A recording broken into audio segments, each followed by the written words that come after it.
Ladies and gentlemen, boys and girls, children of all ages, welcome to Robert Sports Show. I'm your host, Robert. All right, January 1, which was Sunday.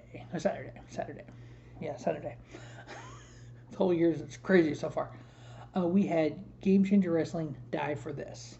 It was a weekend of two Game Changer shows on Friday, Saturday.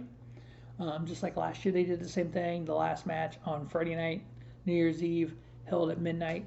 So we had the first match of the year, which was a death match, which was G Raver versus Akira, which I give it 3.25 star. That was GCW until Infinity. If you've not seen it, go on Fight TV and take a watch. Overall, the show was great.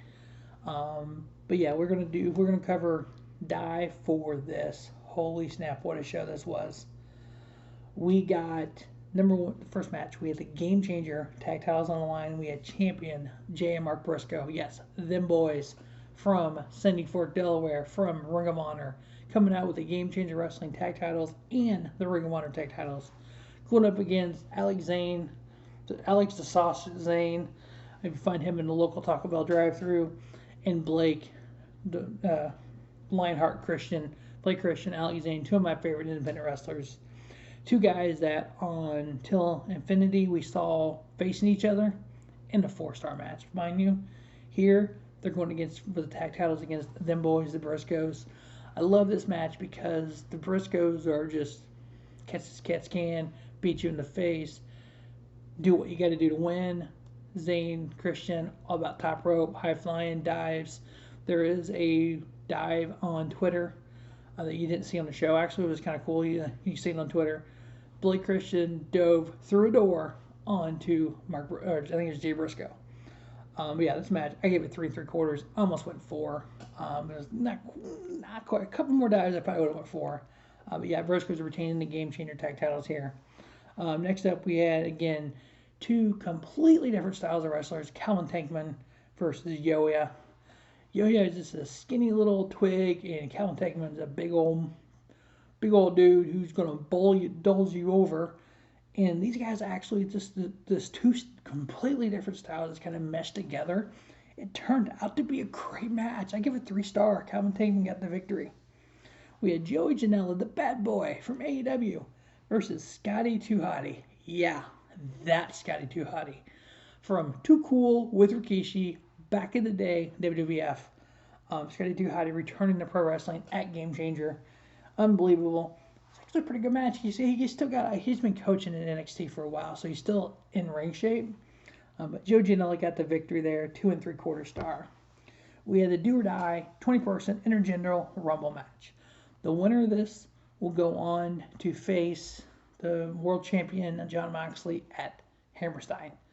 When AEW invades Hammerstein, which they've already sold out with no card announced, this would be the biggest crowd in the history of Hammerstein Ballroom. We know Game Changer or ECW back in the day was there. WWE's been there.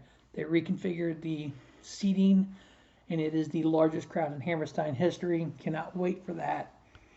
Of the 20-man over the top battle royal, we had the final 4: Tony Deppen, who was number 2, Attcus, Cogar, AJ Gray, and Homicide. Homicide, 5'5", 5150, former Ring of Honor heavyweight champion.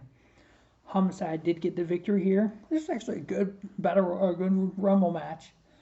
Do or die Rumble, 3.5 star I gave it. Homicide versus Jon Moxley and Hammerstein for the Game Changer Wrestling World Heavyweight title.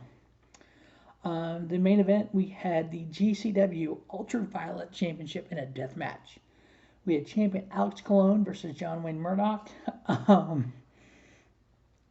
This match was violent. This match had a lot of light tubes.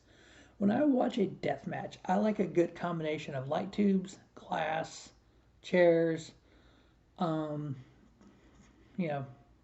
kendo sticks, like the grater thing on the boards. Kind of a combination of everything. If you got to add his Cogar involved, you get the sticks. I kind of like those two occasionally. You need more glass in this match. There was one point where I'm not sure what the board's called. It was like a cheese grater almost, but it's called something. They had attached to a board. Cologne kept hitting John Wayne Murdoch in the arm. He was super bleeding. The referee actually called it at one point. Murdoch was like, no, no, no, no, I'm still can go. So they restarted the match. Alex Colon just kept hitting him, ended up taking a hammer, I think it was a hammer, and hit him in the arm, and finally he just went out. He's tapped out. But yeah, it was violent. Alex Colon did retain the Game Changer Wrestling UltraViolent Championship. I give it 3.5. I mean, it was okay. When it comes to these death matches, I've yet to rate one over 4-star. It depends on the match and who's in it. But I know when I first started watching Game Changer, I didn't really like the death matches.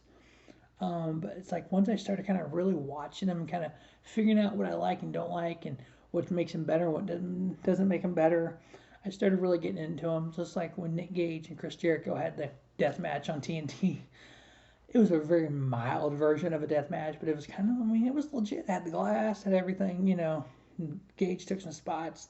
I'm hoping Nick Gage does come back for the Hammerstein show, because, he's built his company up. He needs to be there. The only matches announced now is the Ring of Honor World Title, Jonathan Gresham versus Blake Christian. Cannot wait for that match. It's going to be a phenomenal match. But that is Game Changer Wrestling. Die for this, January 1. Stay tuned to Rubber Sports Show for this week for the best of Game Changer 2021 and the review for New Japan Pro Wrestling Wrestle Kingdom Night 1 and Night 2. As always, thanks for watching Robert Sports Show, and don't just have a great day. Have a spiffy day. Robert Sports Show, your YouTube leader in sports channel content.